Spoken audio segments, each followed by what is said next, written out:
getting antsy talking about it because it's just real. And when you kind of think about it, it's like, okay, what is my part in this? What do I play? Mm-hmm.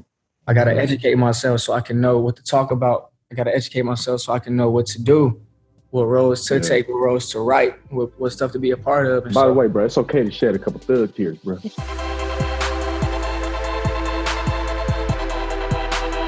Algee, I was watching you on Instagram Live the first day of the curfews in Los Angeles. You were talking about how you were feeling, but you were also talking about the roles that you've gotten to play. You were talking about what that's been like also for you to step into these positions with Detroit, with The Hate U Give, with these instances of police brutality and police murder on screen. That honestly sparked this conversation. It's like, I don't want to play no more of these roles.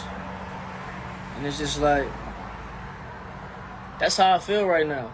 That's how I feel right now. I want to play a role that's edifying a black man. I want to play roles that's edifying. When I made that statement, I was obviously in a very emotional place. However, it was a very honest place for me. I feel like I've played so many roles where I've either died as a young black teenager or where it's been something that hasn't been edifying a black teenager or a black man at all. And so I was like, for myself, I'm tired of playing those roles. And I said, I'm done with it. Out of the car. Today, Garden Heights is reeling after the shooting of a 17-year-old black teenager by a white police officer. I realized that it was educating and it was cool to do, but I want to see more roles where my little brother can look up and see a doctor, or he can look up and see any type of role that we see anyone else play. And so I just feel like for myself, I had to have a conversation with my mom, you know what I'm saying? She had to talk to me, and I had to realize that those roles did something for people and those roles educated people. So I can't have a complete negative look towards them. I can just know where I want to go in the future. So. But it's still hard. Like you said, it's hard to act that. Yeah. It's not cool on set either when you're hearing all type of things and you can't sleep. And I had to take Ambien while I was shooting Detroit because I couldn't sleep. You just hearing that 12 hours a day and then you just yelling and crying. It's like, come on, man. But you do it for a reason. That's why we are actors. That's why we put ourselves in that position to feel for people. Face the wall. I think too, it's our job, you know what I mean? What a blessing we have to share with the world an ounce of a reality that our ancestors existed in. Like, we get to deal with it for 6 weeks, so what? Yeah. So what? If that 6 weeks of my not sleeping, of my 12 Years a Slave, Detroit, underground, with these two beautiful men, like, if that helps tell our story and helps us realize that we are not weak, that we survived an attempted genocide, that we are of kings and queens, that we are the strongest. Yeah. They're switching the narrative that we're weak, that we're thugs, and they're making a huge effort to do it because they can't kill us. They've tried. They're trying to decimate us. They created systems that we're seeing today play out on the streets. Those systems aren't broken. Those systems are doing exactly what they're supposed to do. Those systems, they had to stop slavery, and so they turned it into, the chain gang. If you want to survive, do and say as little as possible. There's a wonderful lecture given by Dr. Joy Degree-Leary about her book, Post-Traumatic Slave Syndrome. And it goes into the histories of how people have been pacified to dehumanize Black humans whilst using their culture and their bodies to prop up the reality that we live in today. People talk about why slavery's dead. It's actually not dead. It never has been. Enslavement, racism, for what it started as, has grown to what people deem to be culturally appropriate today. Enslavement turned into prison systems. Us not having land turned into redlining for us not being able to get loans to buy homes, things like this. Yeah. We didn't create the hood. We were pushed into a particular space and somebody else called it that for us. Yeah. Somebody else said that, and that they gave us that title. But, they gave us the title of being lazy. They gave us the title of being lethargic and mean and cruel and violent, not realizing that when our ancestors were enslaved, they were worked to the bone. Thomas Jefferson said that slaves required less sleep. Why? Yeah, like what? And that feeds into the narrative that we see today when we are constantly put out there as the violent, as the negative, as the unintelligent, because that helps prop up and keep other people comfortable.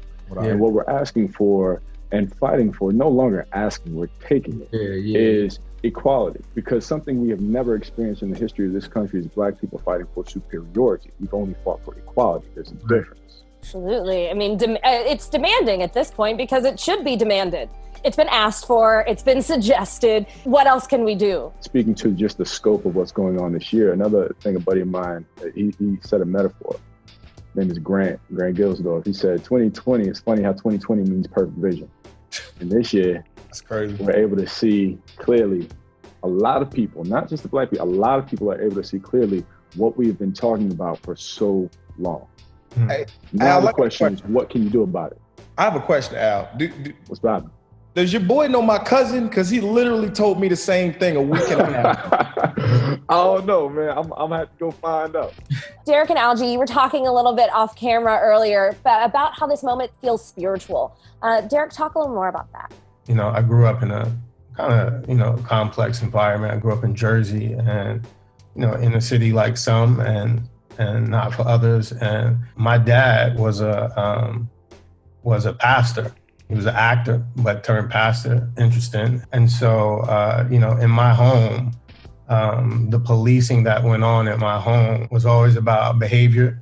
It was always about having a spiritual perspective. When I do things, I'm always approaching it from a spiritual hindsight, you know what I mean? And it's interesting to hear, these brothers and how they articulate their different experiences, because it's educating me. Like we're all the same, but we're different. And so, like, coming to the Zoom, one of the questions was, how can I contribute, or what I will say, will it make sense? And when Algee said something spiritual, I wanted to kind of unpack that, because I felt almost everything that they're feeling, and then. You also said something interesting, Algee. You was just like, I'm tired of playing those roles. And then Chris made a comment, and I can understand both lenses. Yeah. Because from a spiritual side, I said I would never play a slave. But then Chris gave insight, was like, well, one of the things we can do is bring that. But that wasn't my instinct. My instinct was that it was traumatic enough being in my skin. It was traumatic enough coming to Hollywood and having to come through, playing a thug or a gangster role. And my spiritual lens was always like, how do I navigate in a space that may reject my race? You know what I'm saying? And so for me, faith was non-negotiable, because it's like, if I didn't have faith, the next gear is anger, striking out. For me, there was no other options. And again, like I'm calling all the elders, my spiritual elders, and get insight from them on how they see things.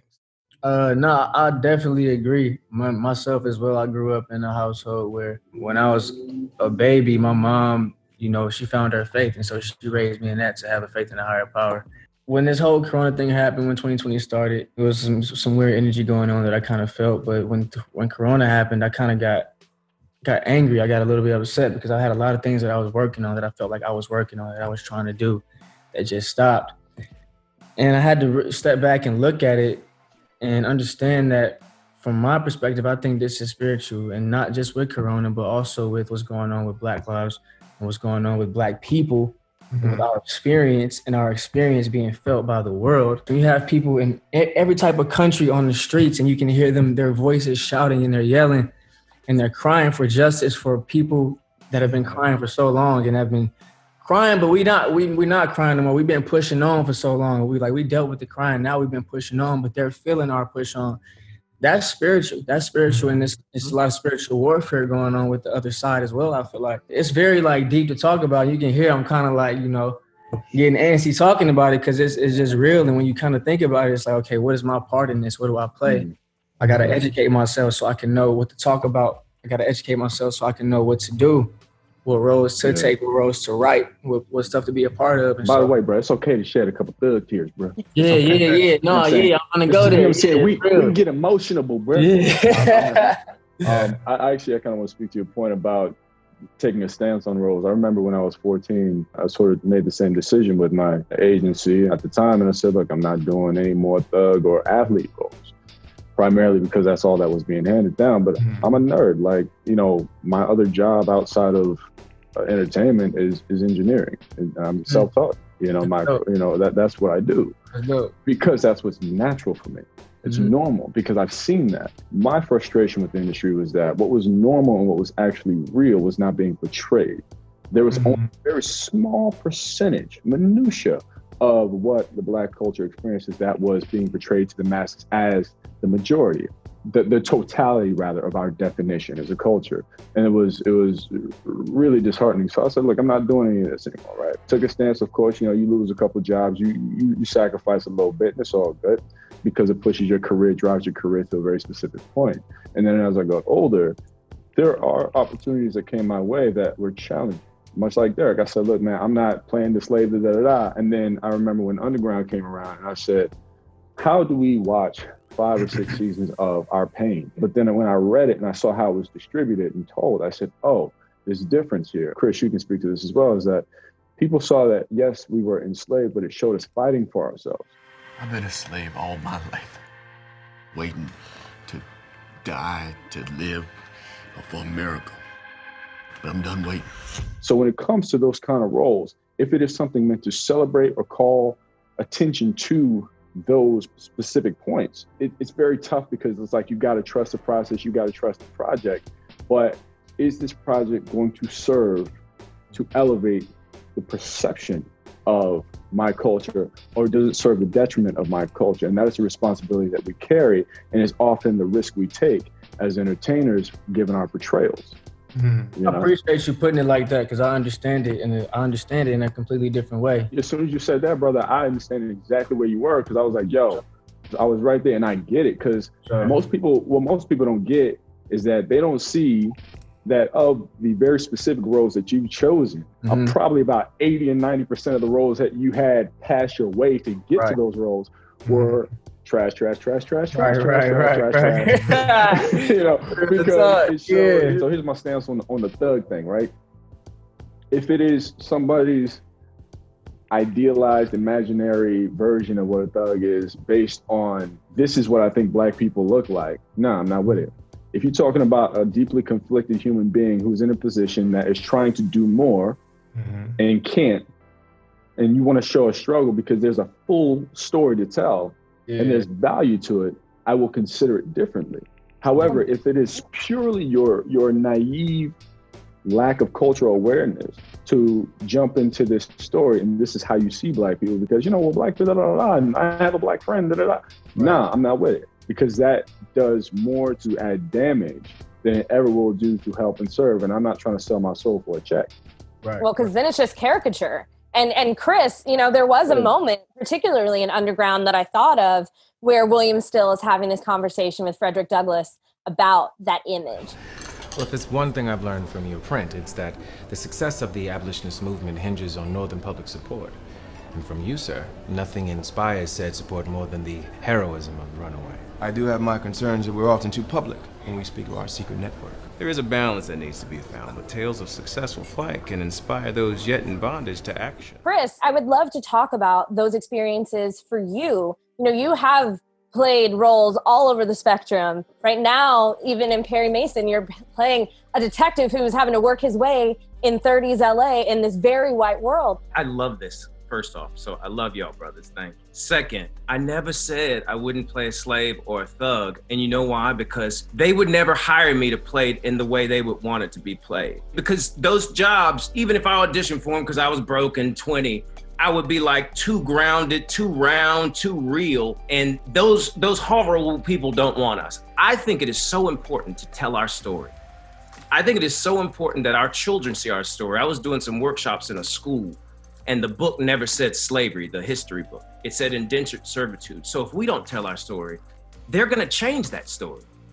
Wow. They're gonna change the story. So I'm glad that you all are the way you are, but I'm glad I'm the way I am because I want the world to see what we have survived. I want the world to know the knees on our neck, and I'm grateful to take the weight of that. It's so important to see ourselves on the screen. Even with Perry Mason, for example, I'm playing that now. Every day I'm scared. I'm going to let it all out. We all saw it growing up on the reruns, maybe not Algee, but some of us in this room saw it in reruns. And like, is it a good show? It doesn't matter. The old one, it doesn't matter because there's no representation of anybody but straight white Christian men. I saw it, I enjoyed it, but what's nice about what's happening now and the way we tell stories now is the world has understood that there is a wider lens and more accountability to be had in how we tell stories. And that's how I take roles. If it's written in a way that I can go, nah, they can't edit this and make it look racist, no, seriously. Like, cause I've definitely had some shit edited where I go, now, when did you cast this guy that's suddenly my master? Like, he wasn't in the original script, you know what I mean? But for the most part, I want to take roles that fulfill me, excite me, that tell our story, that are educated, that tell the truth. And I'm cool with a thug. I'm cool with a slave, because the more we tell individual stories, not institutional stories. We talk about slavery, people go numb. We talk about William Still, because look at the Jewish community. How many Holocaust stories have we seen? And how creative are they now? We have to get that free with our narrative, because it isn't our pain, it is our glory. Like, it is our glory. To hide it and run away from what we have gone through is their power over us, because we're afraid to investigate it. Miss Rosalie told me all about the Macon 7 and how you led them. And I have to say, it is one of the more heroic stories I've heard in all my years. I ain't know enough words, Mr. Still, to explain that feeling that I got up under my skin, to explain who I am. But I know heroic ain't it. You gave those men and women something they never had. When you asked them to run with you, you gave them a choice. Speaking to that, it is about the perception. Like, we've been beguiled to grow up with, oh, you know, our forefathers, or, you know, George Washington, Thomas Jefferson, these guys. And honestly, you know, John Adams, like, they're not our forefathers. They're some people's, but they're not ours. They don't tell the true story about these guys. They tell about the exploits and the wins, right? But when it comes to Black people, they don't tell the truth about our wins. That is our history within this country. That is our relationship with this country. So yes, we have to explore the narratives. We have to explore the history, the past, the present, the future. But we have to do so with respect to the beautiful potential and elegance that we have and that we command as a culture, because that is the untapped monopoly of opportunity that is being left there on the table. Yeah. But we're starting to see more of us personally do that now, taking that power into our own hands. The problem is when we take that to the table and you have a board of maybe 100%, you know, white male executives in their 50s and 60s, and you take them this story and they say, no, it's not, I don't think that's going to sell. I don't know about that. I think what we're actually up against is thinking we need them to get our story told. And that's what I was going to say, too. But we still got a leash on our neck and we don't realize it. Like, even you, and I know you super smart, you're brilliant, you paint, you play the violin, but you said they like 7 times just now. They. That's why they can't be in charge of telling our story. But listen, exactly. bro, and this is why like I said, this is what we're doing now. Like, a lot of us, a lot of us taking it into our own. Like I said, we are producers on this thing, and that's what we're doing now. That speaks to the further conversation of the unification we need to have within our community to continue to push out our business and support each other. Because I absolutely agree with you on that. You know, I'm sorry, Algee, we didn't cut you off. Every time I'm finna say something, y'all say what I'm finna say. So go ahead. You good.